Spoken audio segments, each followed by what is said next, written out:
Kagaya niyan.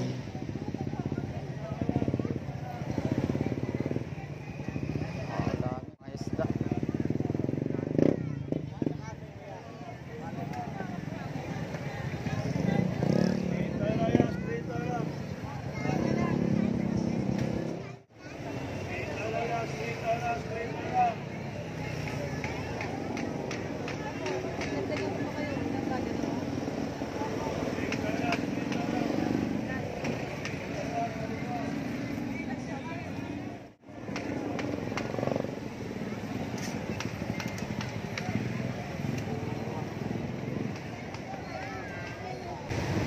Hello guys, magandang hapon sa inyo lahat. Ayan, welcome back sa ating channel. Ayan guys, i-update natin yung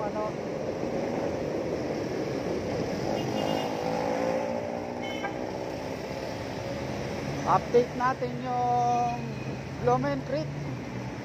Siyempre, ngayon, January 14, ayan, 2025.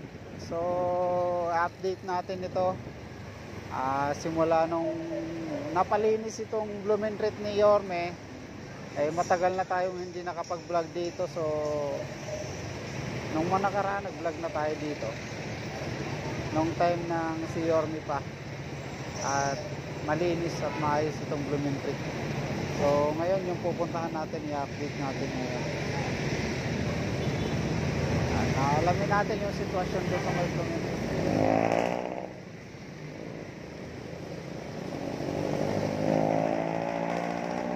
Nandito tayo ngayon sa may guys, Rizal Avenue. Ayan, malapit na ito sa may Blooming Treat Station, LRT, Rizal Avenue.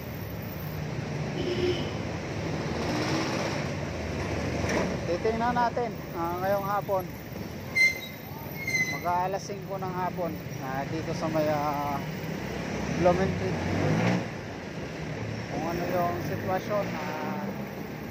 Yung mga vendor ba nasa ayos, kasi may mga vendor dito pero talagang nasa gilid na sila nung time ng panahon ni Yorme. Ewan ko lang ngayon kung paanong sitwasyon na dito ngayon, kasi matagal na ilang taon na,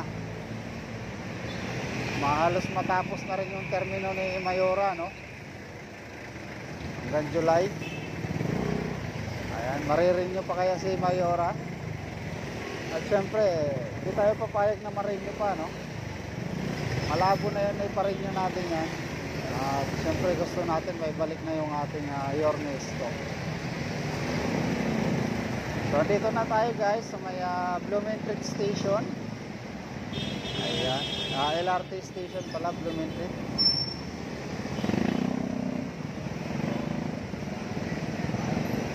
Dito nagkaka-traffic to dito lagi sa may Antipolo, kasi may kumakaliwa. Antipolo Street.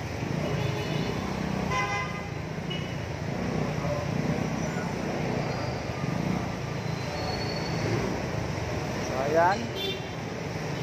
Ito na guys yung Blooming Treat, kakanan tayo dito. Ayan.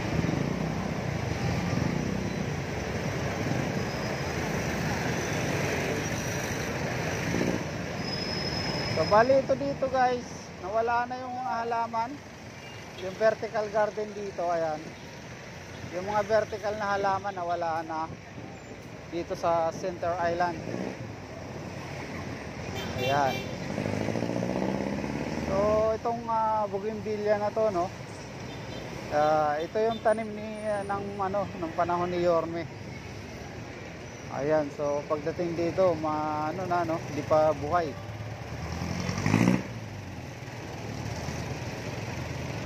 Alright, at kita nyo naman ang sikip na ng kalsada, daming tricycle na, at saka yan mga paninda, halo-halo na. So feeling ko may idiot pati na rin dito ulit, kasi kung makikita nyo naman kalsada, eh hindi na siyang kaluwagan. Eh nung panahon ni Yorme, maluwag to lagi dito. Ayan. Ngayon ganito yung sitwasyon niya. At yung center island, ayan, dito pala wala nang halaman, no? Kalbo na yung pinaka center island niya, guys. Wala nang halaman. Yung doon lang sa bungad na center island, merong halaman doon.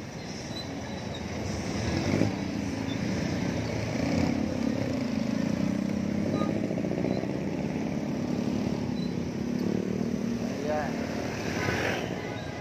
Makikita nyo naman dito sa part na to, mga nakausli yung vendor.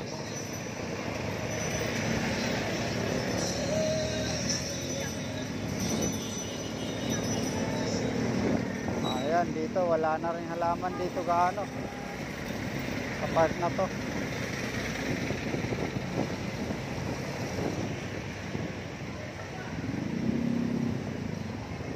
Kalbo na.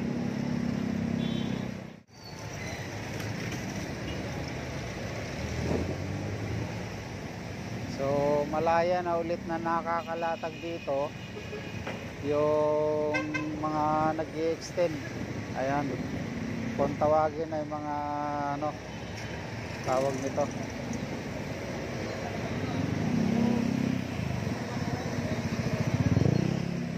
kung tawagin ay ED at Patik. Ayan, nakita nyo itong mga nakalatag na to. So may mga ED at Pati ito rito.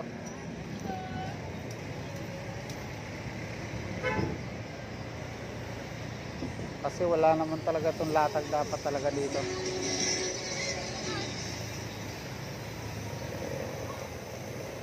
Sinong panahon ni Yorme, maayos na talaga to, maluwag. Wala nang mga ganitong pagtitinda dito sa gilid. Yan, kagaya yan, mga latag-latag.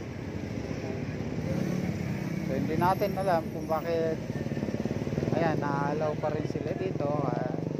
Alam na natin si ED at Pati. Ayan, kung nakikita nyo to, grabe. Hello! Patay ah.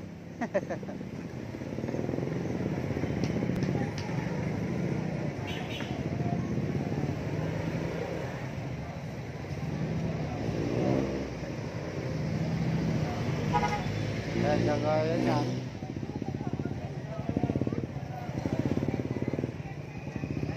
Dami mga isda.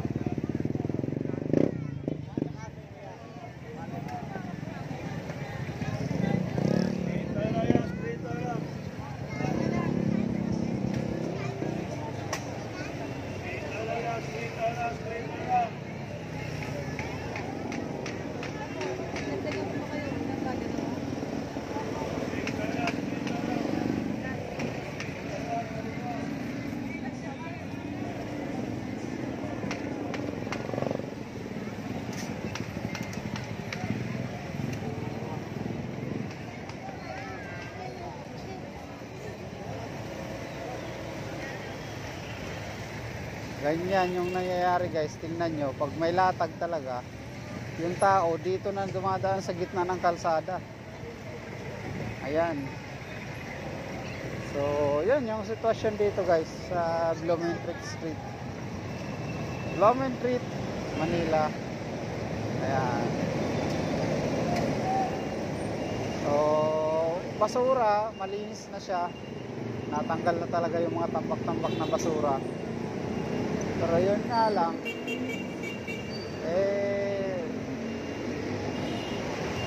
ano, tawag nito, yung vendor, nandyan. So, kung minsan, yung sa vendor, hindi na rin natin sila masisi kung bakit gusto nila mag-vendor dyan dahil sa naghahanap buhay din. Pero kaya nga lang, ang nangyayari, pagka yung tao maglalakad, mahirapan na pong makapaglakad ng maayos kasi naharangan yung daan.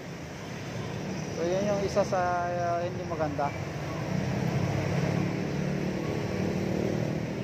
Mas maganda na yung katulad dati ng kay Yorme. Talagang kung saan yung pwesto nila, doon lang.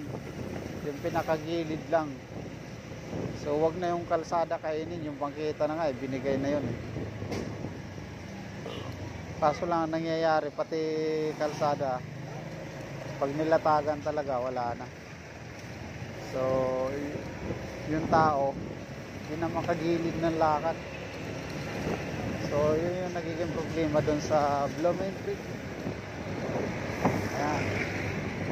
So yan, shoutout nga pala sa ating mga OFW, mga kababayan, at ayan, sana napanood nyo yung ating update sa may Divisoria, sa may Blumentritt. Dahil yan, gusto lang natin may share talaga kasi yung mga panahon ni Yorme naman okay naman na, okay na talaga yung Blumentritt. Hindi na yung kagaya nung ngayon na hindi natin alam kung bakit ganun. Nung panahon naman ni Yorme, maluwag na yan. Sumusunod naman na lahat, nasanay na rin sila. So iwan ko lang ngayon ba't gano'n ulit, naging ano siya ulit, nakakalatag.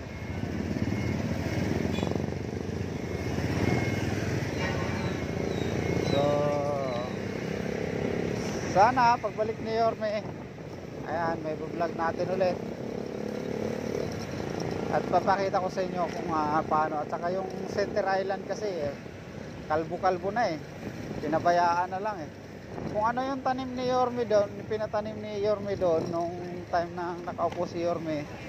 So yun lang yung nabuhay doon, yung iba wala na, hindi na nataniman ulit yung mga ano doon, yung sa gitna.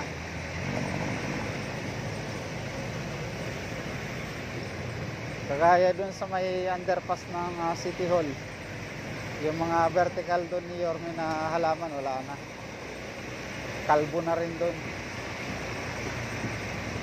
So yun lang guys, shoutout sa inyo lahat, sa mga batang Maynila, shoutout. Sa mga hindi pa nakasubscribe sa aking channel, subscribe nyo na yung ating channel, like and share na rin sa video natin, update sa Blumentritt. Ayan, abangan nyo pa yung ating next update sa Maynila. Ayan, so ibang project naman ni Yorme yung pupuntahan natin. So di ko lang alam kung ano yung susunod natin next upload, i-update. So abang-abang. Kita tayo ulit sa ating bukas update natin, upload natin. So bye bye Manila, God first. Thank you guys, thank you.